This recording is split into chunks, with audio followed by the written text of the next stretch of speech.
We've got some poker hands, an update, some big winners to announce. Let's go! Welcome back, all 503 of you fellow poker junkies, to another episode. We hit 500 subscribers, and I told you when we did, 2 Patreon supporters are going to be getting $50 each. So Justin and J9, both of you are getting paid. Congratulations, $50 coming your way. Also on this episode, J9, you've been selected to win 10% of whatever I win. So when we get to the poker hands, you're along for the ride, and if I win, you're getting paid. Let's get into the poker, but first, I took some time off of work and spent some time with my family. It looks something like this.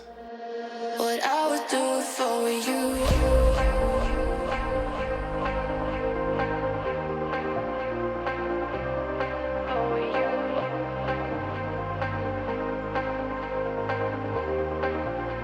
What I would do for you.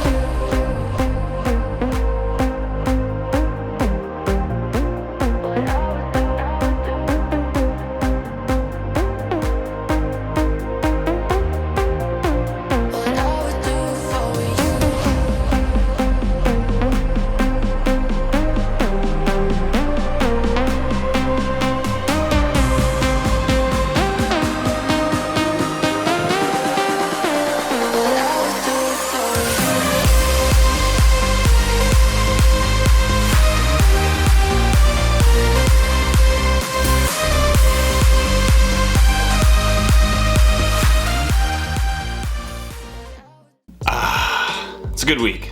It's a good week. When we got back from camping, I was having poker withdrawals. And so I had to get to the poker room as soon as possible. We unloaded, I got cleaned up, and rushed out to the poker room. It was a short session, but whew, we had some good hands. Today's episode in the first hand is brought to you by the letter A. In fact, we've got 2 of them. We're on the straddle in this hand, and the cutoff limps. The big blind calls, and then I raise to $25. The cutoff makes the call, the big blind folds, and we're heads up to the flop. We see Queen of Clubs, 10 of Hearts, 4 of Hearts, and bet $20, hoping that our opponent has a Queen or a Heart draw. The cutoff now beats our expectations by raising to $60. I'm going to call since the opponent will be behind a fair amount of the time on this flop, and if they are ahead, they're likely far ahead. The turn is an 8 of Hearts. I check and the cutoff bet's $110. I now have an overpair to the board and a nut flush draw. I don't love the spot, but I think that this is either a fold or a jam. I think a call is the worst decision we can make. I decide to jam and go for it. I'm folding non-heart aces, but jamming with a nut draw. The river is a 6 of Hearts, and we find out that we got bailed out when we see our opponent had Queen 10 offsuit. For the next hand, we have Ace of Diamonds, King of Clubs. I have $700 in middle position and raise to $20 in a straddled pot. It folds around to the straddle, who makes it $50. I debate re-raising, but this player has not made a 3-bet since she sat down, and 3-betting it out of position is not common with weak holdings. For these reasons, I just call. The flop is Jack 7-3 Rainbow, and she checks. I think that a bet here would make sense, because she should bet most of her 3-bets on this board, but I decided to check back and try to keep the pot small since we have a lot of good turn cards. The turn is the 10 of Spades, adding a spade draw, and now she bets $50. I debate raising here and definitely think you can, but I ended up just making the call because I had the straight and the over cards. We're going to see what happens on the river. The river is the 5 of Diamonds, and she jams. There's a chance that we have the same hand, or possibly even a winner, but there's nothing that I can do about it, so I'm going to fold. Now for a spicy one. We're holding Ace 5 of Diamonds in middle position and raise to $15. 2 players call, and now the button, who is a very capable opponent, raises to $65. Because I have played with this opponent before, and it is a perfect opportunity for him to make a squeeze play in this position, I decide that I'm going to take an aggressive line against what could be a rather wide 3-bet range. I make it $165, and he calls. This is not exactly what we want to see while holding Ace 5 suited. Come on, Diamonds. The flop is the 3 of Diamonds, 4 of Diamonds, 3 of Hearts. Okay, that looks beautiful. I jam, expecting to get called a decent amount, but knowing that we have a ton of outs if we do get called. He does in fact call, and we need some help. No need to worry though, we have a secret weapon.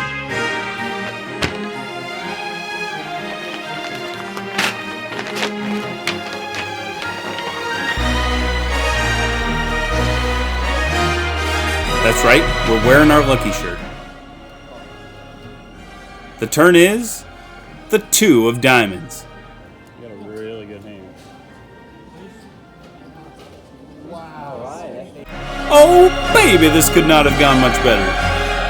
We scoop a really nice pot here after getting as lucky as we possibly could. Looks like we're going to have a lot more wins in store. I'm going to be wearing this shirt more often.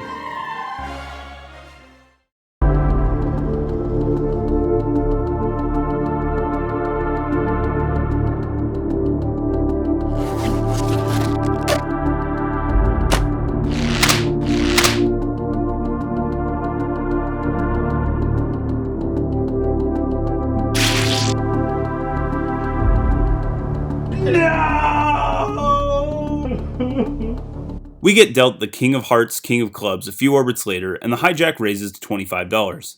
I misclick thinking the raise was to $20 and make it $60. The hijack accepts our generous discount and calls. We're heads up and headed to a flop of Jack of Spades, Ace of Spades, 6 of Diamonds.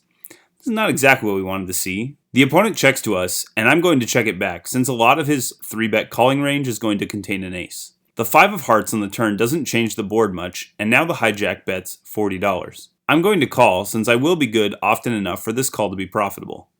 The river is the 5 of Spades, and now the hijack bets $200.